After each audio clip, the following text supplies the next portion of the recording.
bringing levies on both metals from 25% to 50%. Ukraine says it's used underwater explosives to damage a bridge linking Russia to the illegally annexed Crimean Peninsula, Kyiv's second high-profile operation against Moscow in just days.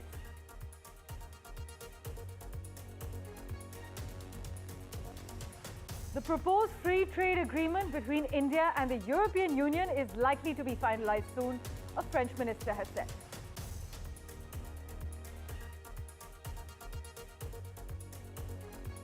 Donald Trump will attend the upcoming North Atlantic Treaty Organization Summit, the NATO summit at The Hague, the White House has confirmed, as the US president seeks to rally the alliance's members to step up defense spending. Indian astronaut group captain Shubhanshu Shukla will have to wait longer for his journey to space.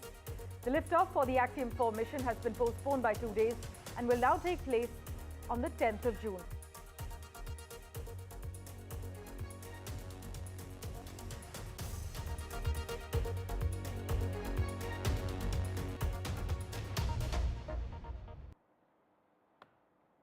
Well, our big focus, just imagine waking up to find your raw material costs have actually doubled overnight. You've got containers at sea, workers on the floor, customers waiting, and suddenly everything's on hold.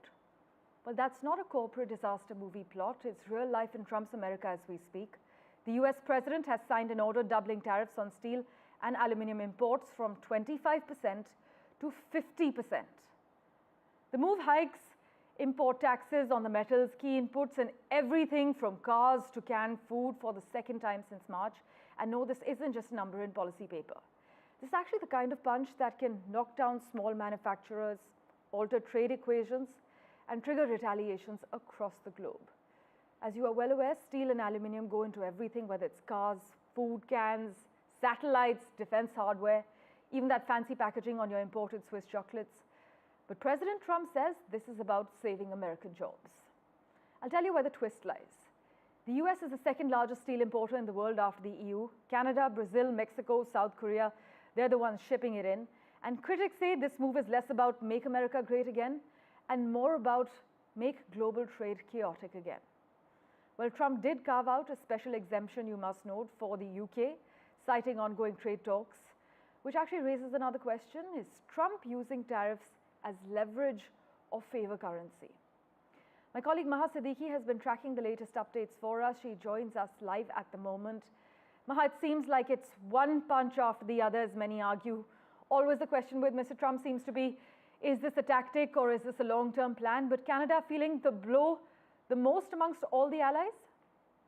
Absolutely, because Canada is the largest supplier of aluminium and steel to the United States. Over the last 1 year, Canada supplied 22% of the steel to the United States. And this is a punch in its stomach coming yet again, considering that there was already a 25% tariff that was announced by the Trump administration on aluminium and steel. And this is a matter that Canada also took to the World Trade Organization for a dispute resolution. And now a 25% further tariff on it is going to heavily impact Canada. In fact, the Premier of Ontario, Doug Ford, has already suggested that there should be a retaliatory tariff to this. He said that Canada can no longer be kicked around by the United States, and this message needs to go out clearly to Donald Trump. Significantly, this also comes just 10 days ahead of the G7 summit, which is going to be hosted by Canada and for which President Donald Trump will be traveling to Alberta in Canada. So all these issues correlate at this moment, also at a juncture, Parmeshwar, when Canada is already negotiating an economic and security agreement with the United States. Those conversations are already on. And in the midst of all this, a 25% further tariff on aluminium and steel is going to gravely impact Canada. But the impact will also be seen on the US consumers. And this is something that is constantly being pointed out to experts. As per some reports, there's already a 16% increase. In fact, Doug Ford said this, that 16% increase in prices of anything that has steel and aluminium for the consumers in the United States, with a 25% tariff. And now this has been doubled by the US president, who signed an executive order, and this will go into effect at 12 midnight Eastern time. As always, Maha, thank you so much for joining us with the lowdown. Well, you must note that the US is a critical market for Indian steel and aluminium as well. And the doubling of duties, it actually threatens to cripple exports worth billions of dollars. We'll keep a close eye on all the reactions and how the market is reacting as well. For now, let's turn our attention to the other big story we're tracking. Ukraine has said it's used underwater explosives to damage a bridge linking Russia to the illegally annexed Crimean Peninsula. This is actually Kyiv's second high-profile operation against Moscow in just a few days. The strike, the third attack on the bridge since the start of the war, comes after a sophisticated Ukrainian drone assault on parked Russian bombers, as we covered. And June has quickly become an ill-fated month for Russia's armed forces, experts argue, projecting that Moscow is on track to suffer its millionth casualty this month as well. But Russian President Vladimir Putin appears to face little domestic pressure to end the war because he has used ideological militarization. That's what experts and geopolitical watchers are calling it. So he's used ideological militarization to convince most Russians they are waging war against an imperialistic NATO and that there is glory in death. The president does not want to see this war prolonged. He wants the fight to stop, he wants people to stop dying, and he wants this to be solved at the negotiating table. The reason he is so deeply involved and has spent so much time and effort on this war is because he hates to see people dying. Again, these are not Americans that are being killed. These are Russians and these are Ukrainians. This is a war very far away. But this president truly cares about peace, and that's what he wants to see. Meanwhile, a Ukrainian government delegation arrived in Washington to discuss military support and sanctions against Russia just a day after Kyiv and Moscow held their second round of peace talks. But at the moment, Putin's vanity project has suffered quite the blow, as Ukraine said that it used underwater explosives to damage a bridge linking Russia to the illegally annexed Crimean Peninsula. This strike, which you see dramatic visuals of on your screens at the moment, is the third attack on the bridge since the start of the war, and it comes after a sophisticated Ukrainian drone assault on parked Russian bombers. Experts, in fact, argue that June has quickly become an ill-fated month for Russia's armed forces. In fact, experts have also projected that Moscow is on track to suffer its millionth casualty this month, a grim milestone. But for an expert view on the current state of affairs, John Rosamondo joins us live on NDTV. John, really appreciate your time as always. For months, this bridge has been called Putin's vanity project and a military artery. How big a strategic blow would you say this is then for Russia's logistics and also Russia's morale? Well, I see it's just a matter of it's a tactical victory for the Ukrainians. I mean, it's not really much of a big win for them. I mean, they've put a pinpricks against the Russians. I mean, the thing is the Ukrainians still do not control 1/3 of the country. The Russians do. As long as the Ukrainians cannot roll back Russian control of the eastern third of Ukraine, none of this really matters. John, then from a tactical lens, are these precision underwater attacks the new frontier of asymmetric warfare in the Russia-Ukraine war? I mean, it's it's more of a morale booster for the Ukrainians than it is any sort of like real strategic victory. I mean, you might disrupt a few Russian trains or trucks across the bridge, but the Russians just go back and rebuild. So as long as the Russians have the ability to recoup minor losses, it's not really a victory for the Ukrainians. How do such targeted strikes also complicate ceasefire diplomacy or peace talks? Are we watching this erosion of space for negotiation as we speak? Well, the thing is that all the negotiation is just window dressing at this point. I mean, Vladimir Putin has no interest in peace. The Ukrainians are just doing, pinprick attacks to obtain morale boosters on their home front, and maybe to get the Russians to talk about the things in peace talks. But I don't see any real value from a strategic standpoint in what the Ukrainians are doing, either in the peace talks or on the battlefield. Well, John, as always, thank you so much for joining us with your views. We will, of course, revert to you for regular updates. But whether it's from underwater drone strikes to long-range aerial hits, many are now questioning whether Ukraine is changing the rules of the 21st century warfare.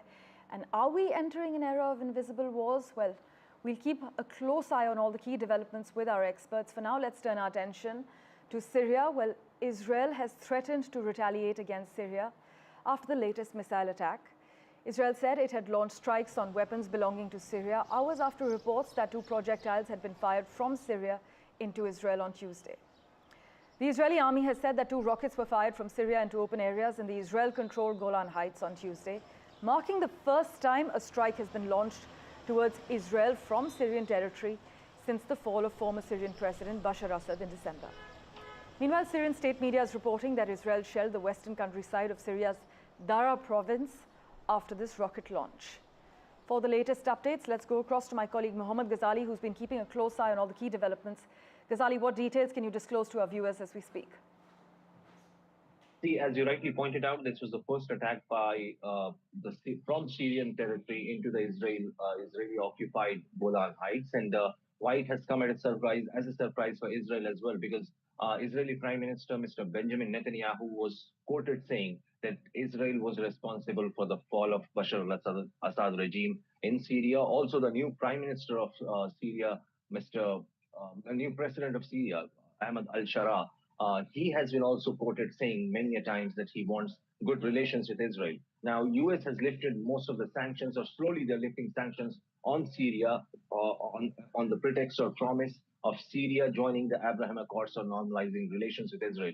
So it has come as a surprise to all the parties there that who are those elements responsible for these rockets being fired into Israeli territory from Syria. And this is also going to pose a big challenge for Israel because it has already weakened Hezbollah in Lebanon and other militias in the region. So this new entity or any new element, if the attack has come, it is still being probed. And Israel also retaliated by shelling into the villages of Syrian territory as well as with aerial strikes.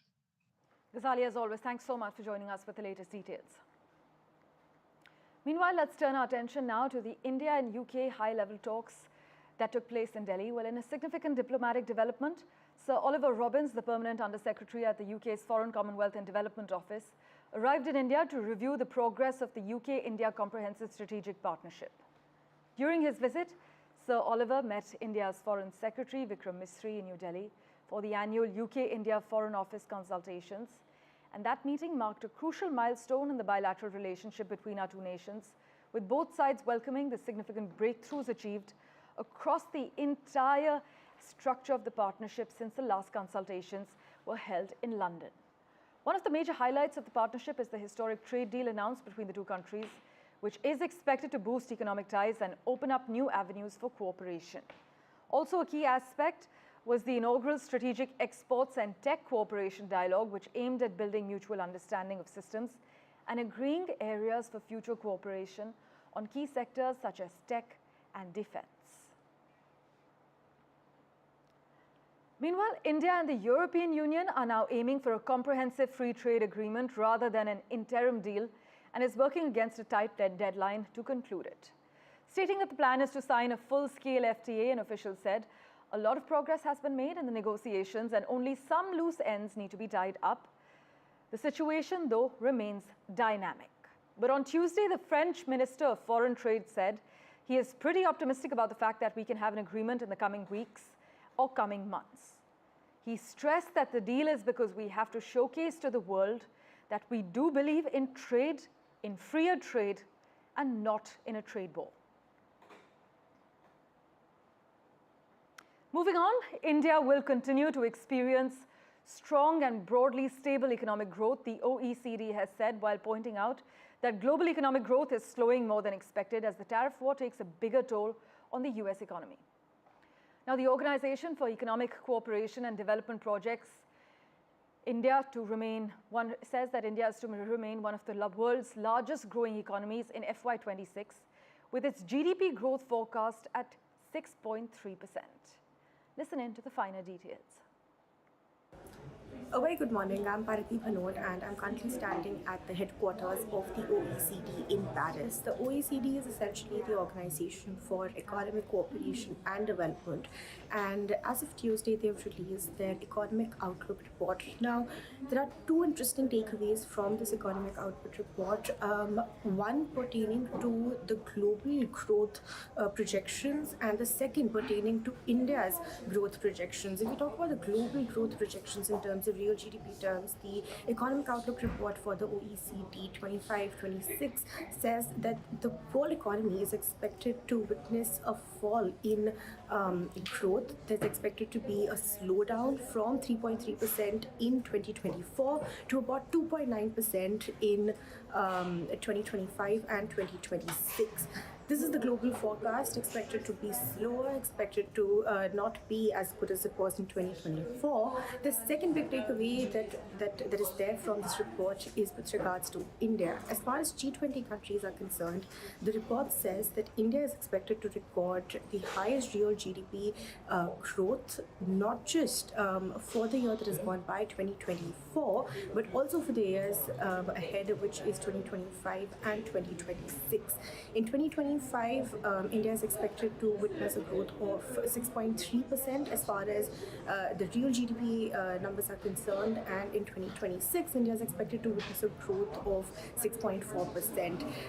So for 3 consecutive years, the OECD predicts that amongst G20 countries, India is going to be one of the top performers, and these are the main takeaways from the OECD Outlook report. Well, in other news, Elon Musk blasted Donald Trump's legacy legislation, casting it as a bloated mess. But our sources have informed us that he's actually frustrated at failing to win favorable treatment in the bill and the administration at large. Elon Musk's post on X calling Trump's big beautiful bill a disgusting abomination of pork spending blindsided Trump's team when it was posted during a White House press briefing and signaled the escalating tension that shadowed Elon Musk's departure from government last week. I'll tell you why this is so significant. Elon Musk had criticized Trump's signature bill before, but before Tuesday afternoon, his rhetoric had been far more restrained and muted. Now, he's gone all out. By the way, Donald Trump will attend the upcoming NATO summit, the North Atlantic Treaty Organization summit at The Hague, the White House has confirmed, as the US president seeks to rally the alliance's members to step up defense spending. Trump, by the way, has said that he wants members of the alliance to spend 5% of GDP on the military, in what would amount to a substantial increase from current levels for many nations. But the June 24th and 5th summit comes shortly after the G7 leaders are expected to meet in Canada, setting up a pair of high-profile meetings where allies are expected to discuss progress on brokering a peace deal between Ukraine and Russia as well.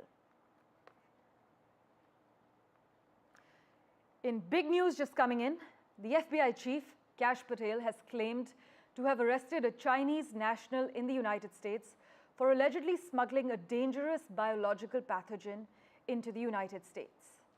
In a social media post on X, Kash Patel has said that Yunqing Jian expressed loyalty to the Chinese Communist Party and had received funding from the Chinese government for similar work. But to quote Kash Patel's tweet, he said that the biological pathogen was actually a fungus. It can cause a disease called head blight, a disease of wheat, barley, maize, and rice, causing significant health issues in both humans as well as livestock. It is responsible for billions of dollars in economic losses worldwide each year. This is what Mr. Patel has added. You must also note that Jian's boyfriend, Zunyong Liu, who works at a university in China, was also named in this complaint and faces charges. Ghazali has been tracking the latest for us. He joins us live at the moment. Ghazali, the FBI chief, claiming to arrest a Chinese national for allegedly smuggling a dangerous biological pathogen into the US? Yeah, certainly. And Department of Justice has issued a statement besides Mr. Kash Patel saying the similar stuff, alleging that these Chinese national, one of the Chinese national and his boyfriend, they both have been charged the Chinese national who was working in the University of Michigan has been accused of smuggling this deadly fungus, which can cause head blight, and largely it can impact the livestock as well as human beings there. So it's a serious kind of charge, which will also impact the U.S.-China relations, as we have seen that both the parties are struggling to strike a trade deal as well. Because recently, Mr. Trump also accused China of going back on its trade deal with the United States. And we also know the larger power struggle between the two superpowers, and this will certainly bolster those allegations between Russia and China and US. So much for joining us with the latest.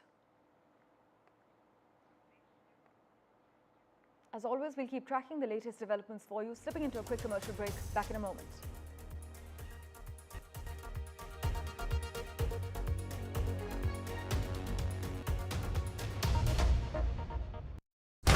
When facts are fragmented, we put the pieces together. Where power collides with truth, we are there. Behind me is that massive security arrangements that are in place. Behind fractured boundaries, we clear the fog of war. Fault Lines with Gauri Dwivedi, only on NDTV World. In today's interconnected world, India's voice is more crucial than ever. When India speaks, the world listens. At NDTV World, we are that voice, bringing you intelligent and insightful news from India and beyond. From geopolitics and diplomacy to economic shifts, migrations, tech disruptions, and the stories of our diaspora. We cover the news that shapes our global future. NDTV World, your new home for global news, is here. From interesting tech startups to industry-leading companies, politics, sports, culture, curry, cricket. Oh, there's so much to talk about. Like me, if you too thrive on interesting conversations, this is a show you cannot miss. Watch this space to know more about all matters and all people that make Britain what it is today. Out of Britain, with me, Radhika Iyer.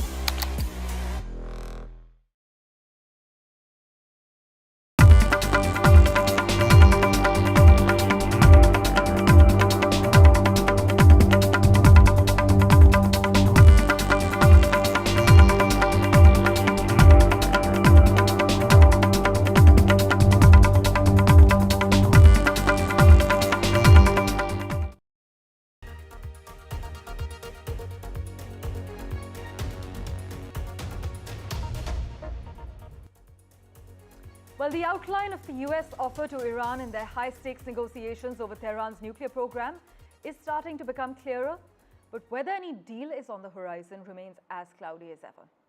The Trump administration is proposing an arrangement that will actually allow Iran to continue enriching uranium at low levels, while the US and other countries work out a more detailed plan intended to block Iran's path to a nuclear weapon but give it access to fuel for new nuclear power plants. The proposal amounts to a bridge between the current situation in which Iran is rapidly producing near-bomb-grade uranium and the US goal of Iran enriching no uranium at all on its soil. Listen in to what the White House had to say. The president made his position very clear on Truth Social last night. In fact, it couldn't be any more clear, and I would reiterate that's his position. Special Envoy Witkoff sent a very detailed and acceptable proposal to the Iranian regime that the president hopes they will accept, and if not, they will face grave consequences, as the president himself has reiterated. In other news, the US Food and Drug Administration has said that it had launched a generative AI tool, ELSA, that's aimed at improving efficiency across its operations, including scientific reviews. The agency said it is already using ELSA to expedite clinical protocol reviews, shorten the time needed for scientific evaluations, and pinpoint high-priority inspection targets. Moving on, Meta is looking to nuclear power to sustain its artificial intelligence push. The tech giant struck a 20-year deal with Constellation Energy to revive an aging Illinois nuclear plant that was once slated for closure. This move marks big tech's latest commitment to nuclear as the industry hunts for electrons to power AI data centers. Microsoft is rebooting a dormant reactor in Pennsylvania, and Google is investing in mini reactor technology. US President Donald Trump has embraced the sector, recently signing a raft of executive orders to speed up reaction construction. But as experts in the field say, love Donald Trump or hate him, his administration is the most pro-nuclear in American history, and there's no second place. And to the victory lap on home ground, well, Virat Kohli and Royal Challengers Bengaluru ended their 18-year wait for an IPL title with a thrilling 6-run win over Punjab Kings. Here's a glimpse of their victory.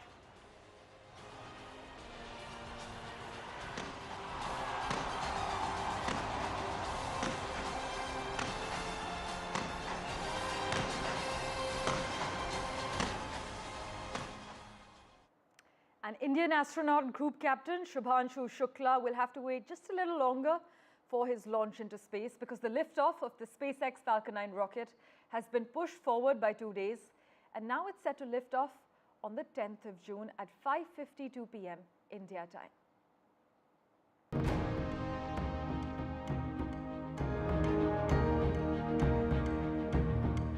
I call upon every Bharatvasi to join us, participate, engage, and dream boldly about a future that is exciting. Our crew has chosen a special zero-gravity indicator for this mission, a swan. In Indian culture, the swan is the vehicle of goddess Saraswati, symbolizing wisdom, learning, and purity. It is said to have the rare ability to separate milk from water, a symbolism that is a powerful reminder of discernment in an age of distraction. To carry this symbol is to carry the essence of our mission: pursuit of knowledge, clarity of purpose, and grace under pressure. On that note, thank you so much for investing your time and watching this edition of The World 24/7. As always, we'll keep tracking the latest updates for you. Do stay tuned.